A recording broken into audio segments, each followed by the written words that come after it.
This week we learned that the President of the United States of America, the big honcho, the CEO, the big kahuna, he's only showing up to 41% of his daily briefings. They call those presidential daily briefings, or PDBs, in the biz. And yes, you can read them, but come on, he's not reading them either. No. Now, what do you think would happen to us if we showed up to less than half of our daily briefings? You're fired. You're fired. Obama seems to get a pass, and while he's getting that pass, he's also passing the buck and putting the blame on the CIA. Nice. Well, he's got to blame someone, Mock. True. Yeah. I guess this is why the Secret Service hates him so much and allows lunatics to run willy-nilly across the White House lawn. You're racist.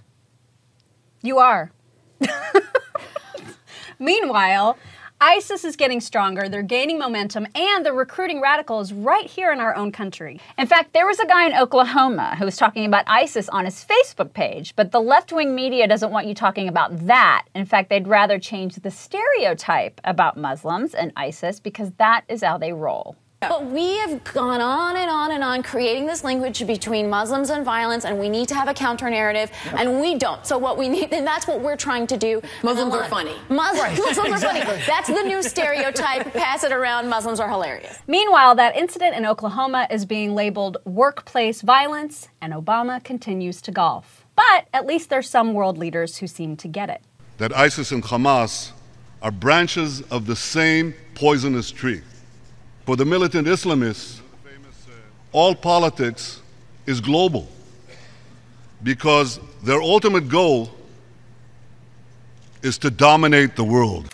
But listen, more importantly, this past week in Italy, a huge wedding took place, and some even call it a royal wedding. Yes, it was the wedding of Amal Alamuddin and George Clooney. All sorts of celebrities were there, and it was all old Hollywood-like, and they all traveled in gondolas. Who was the best man? Was it Matt Damon or Brad Pitt? No, it was Cindy Crawford's husband, Randy Gerber. Huh, I bet Matt took that pretty hard.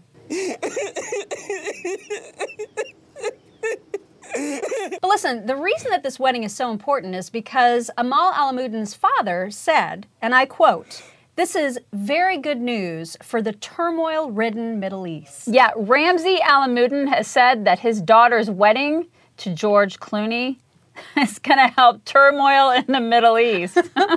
Well, this does help George Clooney in his eventual run for political office. And every starry-eyed liberal will vote for him. We should all rest easy noting that the POTUS is chilled out, ISIS is gaining momentum, and liberals continue to stick their heads in the sand. Because that dude from Facts of Life will heal the wounds of the Middle East, y'all. For real.